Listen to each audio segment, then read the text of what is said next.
অন্ধকার সরে যাবে, ঝড় থেমে যাবে, মৃত জীবন পাবে। দুঃখ চলে যাবে, হতাশা দূরে রবে, বেদনা থেমে যাবে।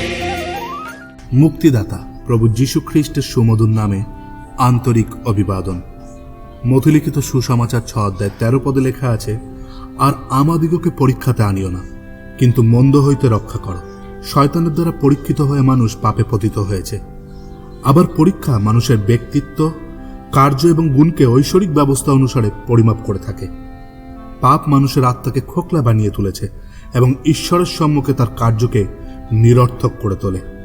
পাপের ফলে মানুষ পরীক্ষাতে শুধু বিফলই হয়। ঈশ্বর প্রত্যেকটি মানুষকে পাপের দণ্ড দেবেই, যা হলো অনন্তকালীন নরক।